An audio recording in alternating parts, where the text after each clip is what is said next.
2 days ago, this container arrived at Port Botany from the Philippines. Phew. Oh, I smell that. What's supposed to be in here? Glassware? Glassware. It's definitely not glassware, and whoever brought this into the country has a lot of explaining to do. There's a lot of money involved in tobacco if they can evade duty, sales tax, etc., or GST in this case. The amount of money they're evading paying is enormous, and what they do is they take it somewhere, put it in smaller packets, sell it to distribution points all around the country. I don't know. It's not just revenue evasion that has customs worried. Raw tobacco leaves also pose a serious quarantine risk. Unfortunately, we can't get all the leaf out, but that's part of the stem which makes it a prohibited import. There could be bugs and anything in this stuff. Australia's tobacco industry employs thousands of people, so an uncontrollable outbreak of disease could seriously affect the livelihoods of countless Australian families. There are penalties for violating quarantine laws and organising and possessing the importation of tobacco, so whoever arranged this shipment might be in for some very bad news.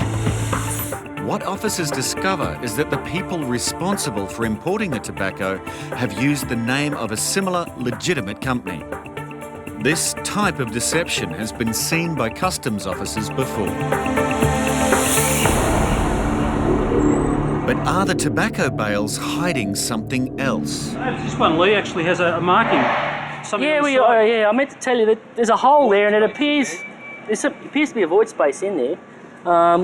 The only way we're going to find out from that is either rip it open, or I prefer to X-ray it first and figure out what's there.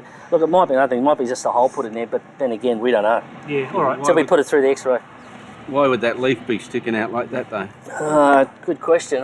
Could have been just picked up in shipment. Yeah, but why would you stick it on the outside unless you wanted to mark the bale in some way? As a special. So that somebody would know that there was something in there, especially if there's a hole in it. Yeah. All right. X-ray and see what we come up with. Yeah, all right.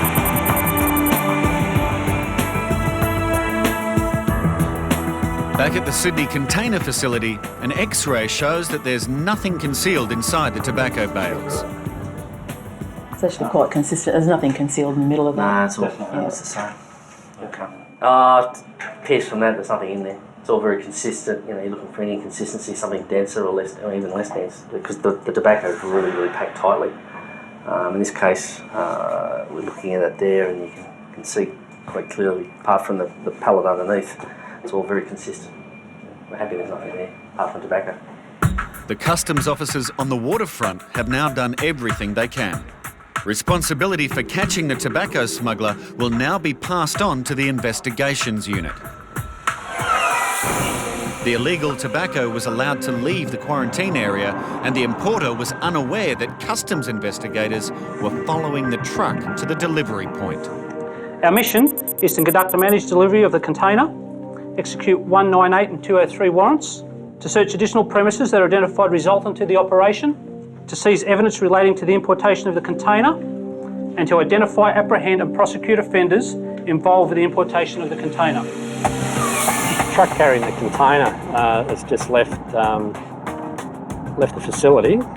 What we intend to do is just follow the container to where it's going to be delivered. When the suspects open the container, we'll be in a position to move in. All right, moving in. Everybody mobile to the premises, the doors have been opened. There you go, mate. You want to stop what you're doing? You're from Customs. While I'm questioning you, you may have a legal practitioner present. What I'd like to do is just ask you a number of questions about what you're doing here. I'm not even, I swear to God, I'm not. I'll just figure it out. Okay, mate. Well, who gave you instructions to be here today? I got a phone call last night. Who from? By the, way. Right, is he married? Yeah. What's his wife's name? I don't know his wife's name, mate. So he's a good mate. You don't know where he lives. You don't know his wife's name. Long time.